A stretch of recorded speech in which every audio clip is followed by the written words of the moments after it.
नमस्कार, मैं शिवानी। बिहारी न्यूज में आपका स्वागत है। खबरों की ओर बढ़ने से पहले एक नजर डालते हैं आज की सुर्खियों पर। बिहार बोर्ड 10वीं का रिजल्ट हुआ जारी। 83.65% विद्यार्थी हुए सफल। साक्षी, अंशु, रंजन ने किया टॉप। बिहार में जल संकट से निपटने के लिए उपाय हुए तेज। जल संकट से निपटने के लिए टैंकर व्यवस्था शुरू। चापाकलों की मरम्मती भी हुई शुरू। नई दिल्ली से पटना के लिए वंदे भारत स्पेशल ट्रेन आज से शुरू। वंदे भारत सहित कई स्पेशल ट्रेनें भी चलाई जा रही। 29 मार्च से 2 अप्रैल तक उपलब्ध रहेंगी ये ट्रेनें। बिहार में 1 अप्रैल से बिजली की नहीं बढ़ेंगी दरें। 50,000 रुपए तक ऑनलाइन भुगतान पर 1% मिलेगी छूट। स्मार्ट मीटर वाले उपभोक्ताओं को मिलेगी छूट। जडेजा ने बनाया ऐतिहासिक आईपीएल रिकॉर्ड। आईपीएल में 3000 रन और 100 विकेट लेने वाले पहले खिलाड़ी। जडेजा ने इसी के साथ आईपीएल में स्थापित किया नया कीर्तिमान। अब चलिए बढ़ते हैं शाम तक की बड़ी खबरों की विस्तार से।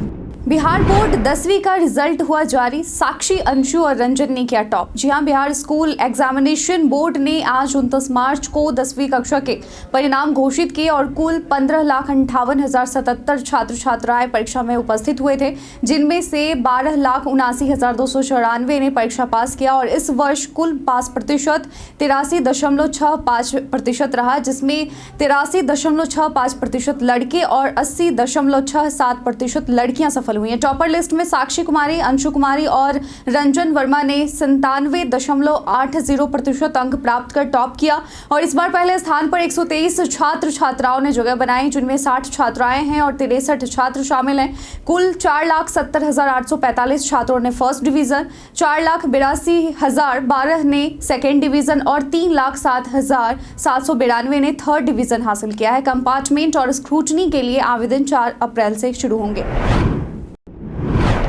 आज से शुरू हुई नई दिल्ली से Patna Vande Bharat special train. Railway ने चैती छठ पूजा, चैत्र नवरात्र और ईद के दौरान यात्रियों की बढ़ी हुई भीड़ को देखते हुए दिल्ली से बिहार यूपी के लिए कई स्पेशल ट्रेनें चलाने का ऐलान किया है। इसके तहत आज से नई दिल्ली से पटना के लिए वंदे भारत स्पेशल ट्रेन 02436 चलेगी, जो रोजाना सुबह 8:30 बजे नई दिल्ली से चलकर रात 8:10 में पटना पहुंचेगी। वहीं पटना से नई दिल्ली के लिए भी वंदे भारत स्पेशल ट्रेन 02435 चलेगी। इसके अलावा सहरसा, भागलपुर, कटिहार समेत अन्य शहरों के लिए विभिन्न ट्रेनें स्पेशल ट्रेनें हैं जो 29 मार्च से 2 अप्रैल तक उपलब्ध रहेंगी। स्पेशल ट्रेनों में 04088 नई दिल्ली पटना सुपरफास्ट, 04087 पटना नई दिल्ली सुपरफास्ट, 04089 सहरसा नई दिल्ली सुपरफास्ट, 04090 नई दिल्ली सहरसा फेस्टिवल, 04430 आनंद विहार भागलपुर अनारक्षित, 04429 भागलपुर आनंद विहार अनारक्षित, 04432 दिल्ली सहरसा अनारक्षित,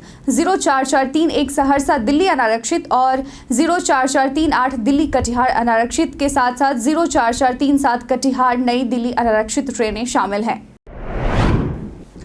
जल संकट से निपटने के लिए मजबूत की जा रही व्यवस्था। बिहार में तापमान 40 डिग्री सेल्सियस पार करने के बाद पीएचईडी और नगर विकास विभाग ने पेयजल संकट से निपटने के लिए इंतजाम तेज कर दिए हैं। नगर विकास विभाग ने सभी निकायों को जलापूर्ति सुनिश्चित करने के निर्देश दिए हैं और जरूरत पड़ने पर वाटर टैंकर से जलापूर्ति की जाएगी। पीएचईडी ने चापाकलों की मरम्मत और हर घर नल योजना की निगरानी बढ़ा दी है। 1520 नए चापाकल लगाए जा रहे हैं और 1,20,749 चापाकलों की मरम्मत की जा रही है। पानी की कमी वाले क्षेत्रों में जल वितरण के लिए टैंकरों का इंतजाम किया गया है। जल स्रोतों की स्थिति का आकलन पंचायत स्तर पर किया जा रहा है।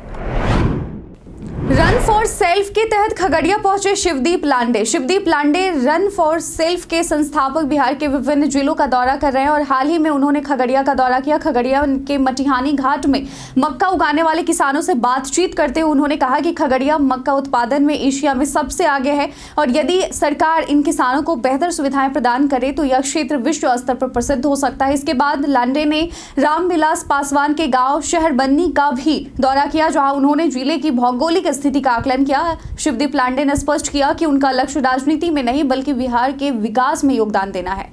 पटना विश्वविद्यालय में छात्र संघ चुनाव के लिए मतदान संपन्न। पटना यूनिवर्सिटी के छात्र संघ चुनाव में कोषाध्यक्ष पद के लिए इस बार अध्यक्ष पद के लिए इसी के साथ खबरों की ओर आगे बढ़ने से पहले एक महत्वपूर्ण बात, हमारे निवेदन पर आपने जिस तरह से हमारा साथ दिया और बड़ी संख्या में हमारे चैनल को सब्सक्राइब किया, इसके लिए हम आपके प्रति अपनी गहरी कृतज्ञता और आभार व्यक्त करते हैं। आप सभी का सहयोग हमारे लिए बहुत मायने रखता है। यदि आपने अभी तक हमारे इस चैनल को सब्सक्राइब नहीं किया है तो कृपया इसे सब्सक्राइब करें और बेल आइकन ज़रूर दबाएं ताकि आपको वीडियो का नोटिफिकेशन मिलता रहे। आपका साथ हमारे लिए बहुत महत्वपूर्ण है और हम चाहते हैं कि इस सफ़र में हम सब एक साथ आगे बढ़ें।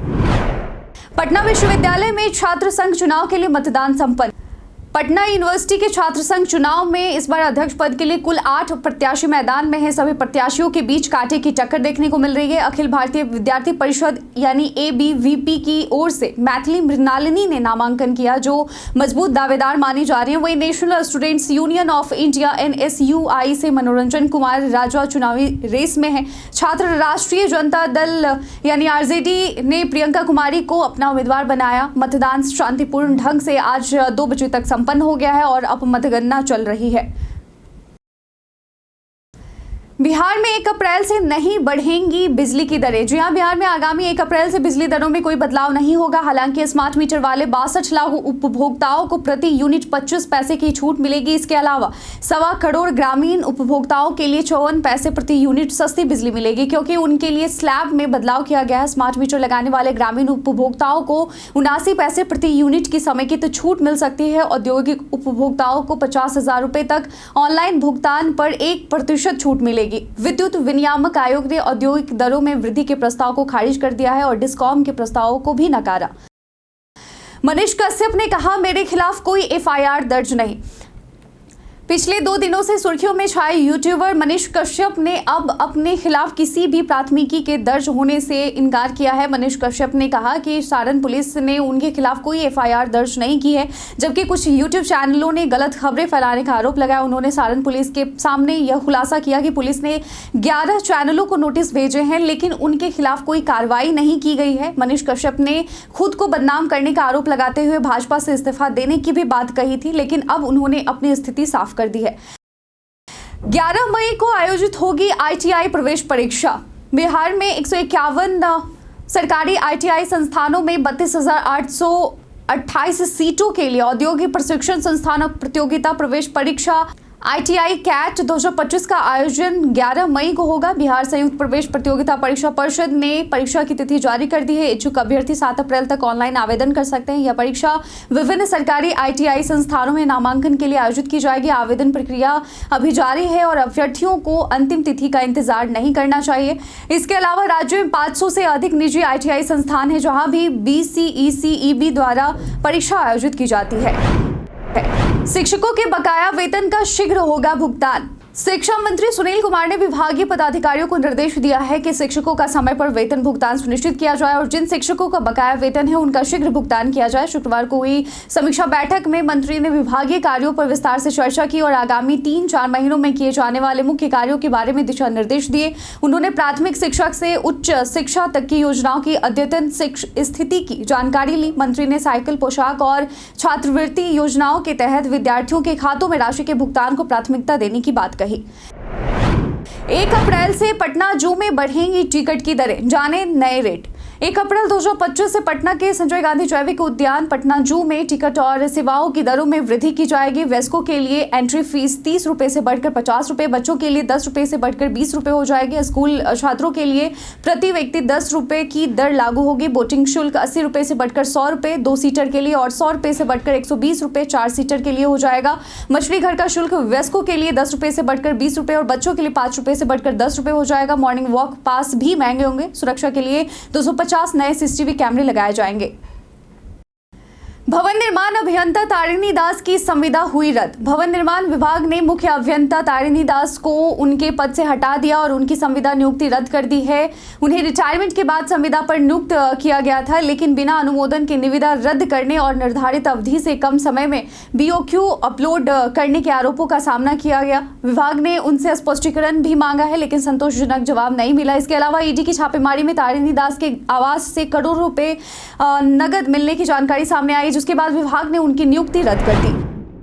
बिहार के 194 शिक्षकों की नौकरी पर संकट। बिहार के गोपालगंज जिले में बिना वैध रिक्ति के हुई शिक्षक बहाली पर शिक्षा विभाग ने कड़ा रुख अपनाया है। पहले 33 शिक्षकों को बर्खास्त किया गया था और अब 194 शिक्षकों की नियुक्ति की जांच तेज कर दी गई है। इन शिक्षकों के दस्तावेजों की गहन पड़ताल हो रही है ताकि यह पता चल सके कि उनकी नियुक्ति किन परिस्थितियों में हुई और यदि नियमों का उल्लंघन पाया गया तो उनकी सेवाएं समाप्त की जा सकती हैं। बर्खास्त शिक्षकों से वेतन की रिकवरी का भी आदेश दिया गया है। शिक्षा विभाग जल्द ही बाकी शिक्षकों के मामले में अंतिम निर्णय लेगा। अमित शाह का बिहार में चुनावी शंखनाद। केंद्रीय गृह मंत्री अमित शाह आज से बिहार दौरे पर हैं। आज शाम को पटना पहुंचने के बाद वे भाजपा नेताओं के साथ आगामी विधानसभा चुनाव को लेकर बैठक करेंगे। रविवार को बापू सभागार में 823 करोड़ रुपए की परियोजनाओं का उद्घाटन और शिलान्यास करेंगे, जिसमें सहकारिता विभाग की योजनाएं शामिल हैं। इसके बाद शाह गोपालगंज में भाजपा की चुनावी रैली को संबोधित करेंगे, जहां बड़ी संख्या में लोग शामिल होंगे और इस रैली से भाजपा बिहार में चुनावी अभियान की शुरुआत करेगी। अमित शाह के इस दौरे में नीतीश कुमार और अन्य एनडीए नेताओं से मुलाकात भी होगी। जल्द ही बिहार लौटेंगे चिराग पासवान। जी हां, चिराग पासवान केंद्रीय मंत्री और लोक जनशक्ति पार्टी रामविलास के प्रमुख ने कहा कि उनकी प्राथमिकता बिहार है और वह केंद्रीय राजनीति में ज्यादा सक्रिय नहीं रहना चाहते। उन्होंने स्पष्ट किया कि वह 2030 के बिहार विधानसभा चुनाव से पहले राज्य में लौटेंगे, लेकिन इस साल होने वाले चुनाव में हिस्सा नहीं लेंगे। चिराग पासवान ने यह भी कहा कि उनका राजनीतिक आदर्श बिहार फर्स्ट, बिहारी फर्स्ट है। मुख्यमंत्री नीतीश कुमार के स्वास्थ्य पर विपक्षी हमलों पर उन्होंने कहा कि ऐसे व्यक्तिगत हमले गलत हैं और राजनीति में नीतियों पर ध्यान दिया जाना चाहिए। जडेजा ने आईपीएल में स्थापित किया नया कीर्तिमान।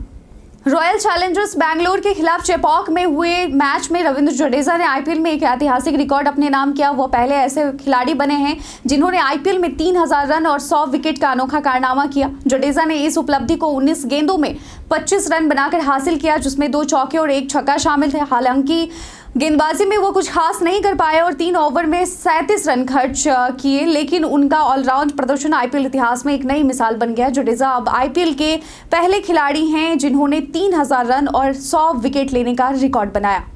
बीते दिन हमारे द्वारा पूछे गए सवाल का आप लोगों में से बहुत लोगों ने अपना जवाब में कमेंट सेक्शन में लिख कर दिया था। जिन्होंने पूछे गए सवाल का जवाब दिया उनके नाम है प्रकाश श्रीवास्तव, रतिकांत मिश्रा, मनोज कुमार दास, सुकांत शंकर, वरुण कुमार, राजकिशोर महतो, संजीव कुमार, रवि मोहन वर्मा, राकेश मिश्रा, जुनैद आलम, श्रवण कुमार, विजेंद्र कुमार, पृथ्वीनाथ और राजेश सिंह। इसके साथ ही बढ़ते हैं आज के सवाल की ओर। आज का सवाल है, आपके क्षेत्र में पानी की उपलब्धता और जल स्तर कैसा है? हमें कमेंट सेक्शन में लिखकर जरूर बताएं और साथ ही अपने क्षेत्र का भी नाम लिखें। आज के बुलेटिन में बस इतना ही। बिहार की तमाम खबरों के साथ बने रहने के लिए देखते रहें बिहारी न्यूज़ और साथ ही अगर आप YouTube चैनल पर देख रहे हैं तो चैनल को सब्सक्राइब कर लें। अगर आप Facebook पेज पर देख रहे हैं तो लाइक और फॉलो करना ना भूलें। धन्यवाद।